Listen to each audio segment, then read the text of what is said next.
What have I learned over the last 2-3 years of my style journey, if that's what you want to call it? Well, we're gonna get into that today. I will be divulging to you the contents of my style toolkit. This is just my car emergency toolkit, but it makes an excellent prop.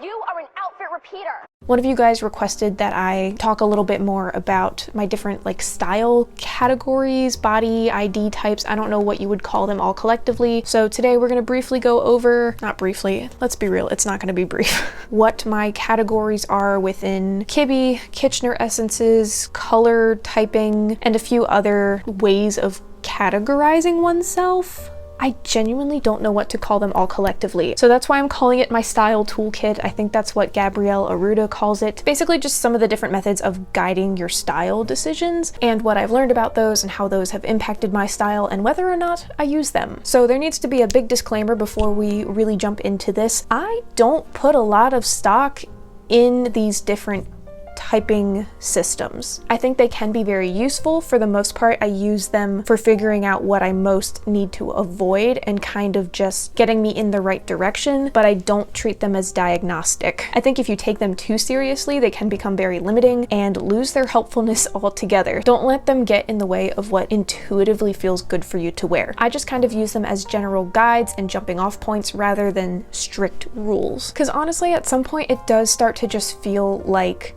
Quizilla quizzes where it was like, oh, tell me what color my soul is. What is the season of my mind? And it's like, oh my gosh. And people just get so obsessive about it. Like, what's my type? What's my body type? What's my color? Y'all need to calm down. These are just useful guides. They do not tell you anything about your personality, about your destiny. With that big disclaimer out of the way, let's go through all of the different typing categories that I have so far looked into. I'm gonna just very briefly touch on kibbe because I already did a whole video on that. So from what I can tell, and also just from feedback other people have given me, it does seem like dramatic classic is my best fit within kibbe. But that being said, I really am out here flirting with flamboyant gamine lines on a regular basis. I just like the silhouette. I like the styles that are usually ascribed to that body type, but I do agree that dramatic classic seems to be the most likely fit. I do have a fairly narrow bone structure and frame overall. I'm definitely not curve dominant. There is a lot of elongation, especially in my face. I do think though that if I was 1 inch shorter, I would be flamboyant gamine. I'm 5'6", that's 1 inch too tall, but my head is slightly big proportionally to my body, which is why I think that if I was just a smidge shorter, I would be flamboyant gamine, and people frequently are surprised to find out that I'm 5'6". Even my close family, they're like, what, you're taller than me? There's no way. Whatever, I'm fine with being typed as dramatic classic, good enough, right? You know, that doesn't mean that I can't play with other lines and other types. It's just useful knowledge to tuck into the back of my noggin. And then although I don't like the fruit system, it has been useful for me to figure out that I am a pear shape. A slight pear, but a pear nonetheless. But it took me until this latter half of my 20s to figure out that I was a pear shape, partly because, as I've mentioned before, my hips didn't really come in until like 26. So I really hadn't come into my adult woman's body yet. But now being in my late 20s, completely having lost any teenageness about my body, I can definitely see where I hold most of my weight, which is my bum and my hips. So even though I am narrow overall, I am a slight pear. And the thing that really made me definitively say that I am a pear is the fact that it is so hard for me to find pants that fit the difference between my waist and my hips. Moving on to essence related things. So as far as Kitchener essences go, I haven't really dived as I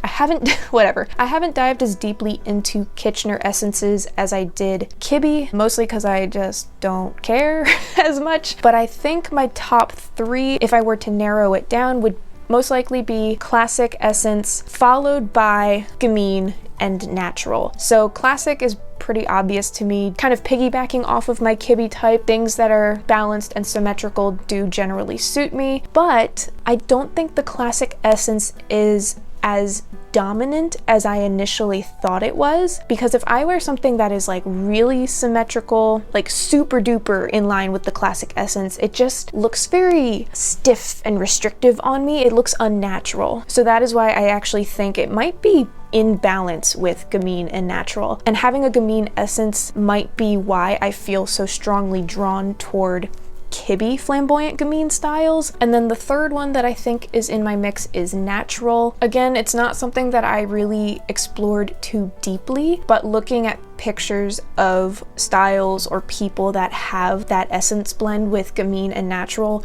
really resonated with me, really reminded me of the styles that I like and feel good in. And there are quite a few pictures of myself where I can see that shining through. I do feel good in styles that draw a little bit on that earthiness and relaxed feeling, but I can't be all in head to toe natural because then I just look sloppy. So I like something that is relaxed and a little bit earthy, but also a little bit playful, but it has to ultimately be balanced and a little bit put together so that I don't fall into like too sloppy or too childish territory. And another one I've been playing with, but I don't know if it's actually in my essence blend, is ethereal. And the reason I'm hesitant to say whether or not ethereal is in my essence blend is just because that might be personal bias. It might just be because I like ethereal styles. I really love dressing up in costumes, and I love Renaissance fair inspired looks. Any excuse to dress up like an elf, I am in. So it's one that I'm kind of toying with. I think I definitely can get away with bringing that into my outfits, but I don't know if I can pull it off because of one of the aforementioned essences, or if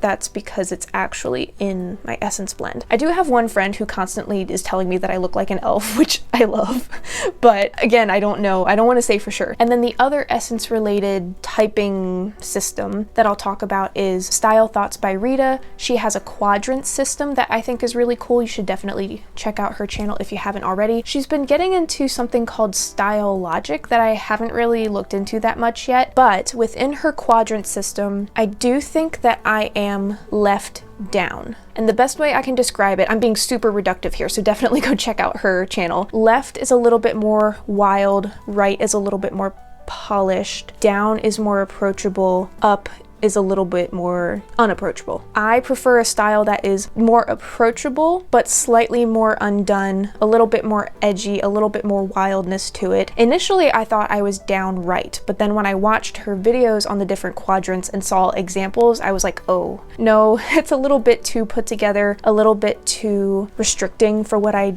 generally like. So I think I am more down left, but not super far left and not super far down. I actually could see myself kind of moving into up left as I age. I think right now I am not too far from center, but slightly left down.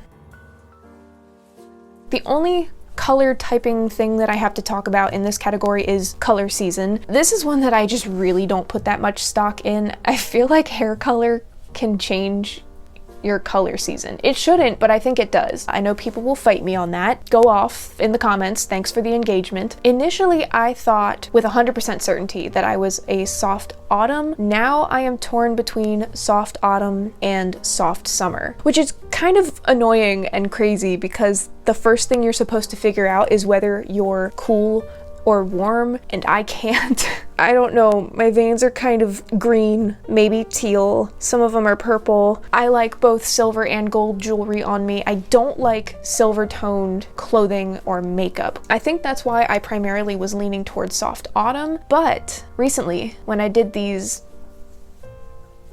very crappy highlights on myself, suddenly I was like, oh, now I kind of see what y'all were talking about when some of you said I might be cool toned. The tricky thing is the screen is not an exact representation of how I actually look in real life, either because I'm having lighting issues all day, every day. Sometimes when I edit the video, I might tilt it slightly warmer or cooler. So it's just hard to get an accurate read of what my skin tone actually looks like just based on my videos. So that's really the reason why there was, you know, who is that? So that's really the reason why anytime someone was like, I think you're this season, I was like, I don't know. So I'm torn between soft autumn and soft summer, and I don't feel that pressed about figuring out which one is best.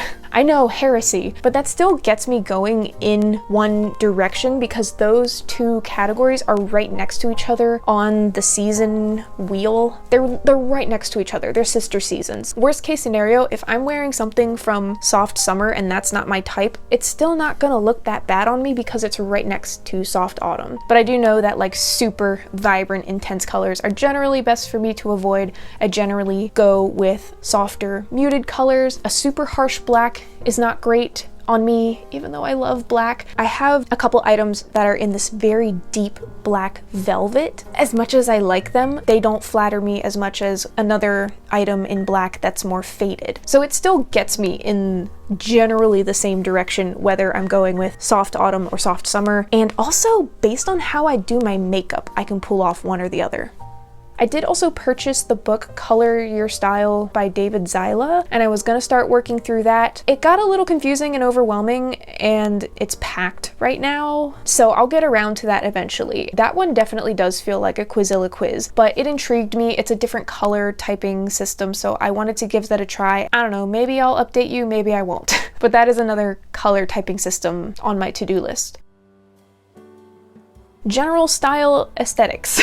I'm kind of tired of the whole internet aesthetics cycle, never-ending spinning wheel. So these are not necessarily a typing system that is specific to me, but I do think learning a little bit about different internet style aesthetics can be useful just for figuring out what you like, and they can be a really good source of inspiration. The broad umbrella that I am most drawn to is definitely cottagecore, if you couldn't tell. But within that, to narrow it down even further, I love dark cottagecore, which is basically just girly earthiness but with a witchy spin on it. I really love fantasy inspired styles. Like I said, any chance to dress up like an elf, I am there. Prairiecore, I don't see too much of that going around on the internet, but I would consider that kind of an offshoot of cottagecore that focuses more on like Midwestern prairie styles, as well as Southern Gothic. That is a style that I also really like. Guys, I can't believe I neglected to mention in this list whimsy goth and history bounding, let alone soft grunge. That especially is the backbone of my everyday casual outfits. So those are the styles that I'm most drawn to, that most inspire me. Basically, I'm just an emo kid who grew up and became a homesteading housewife.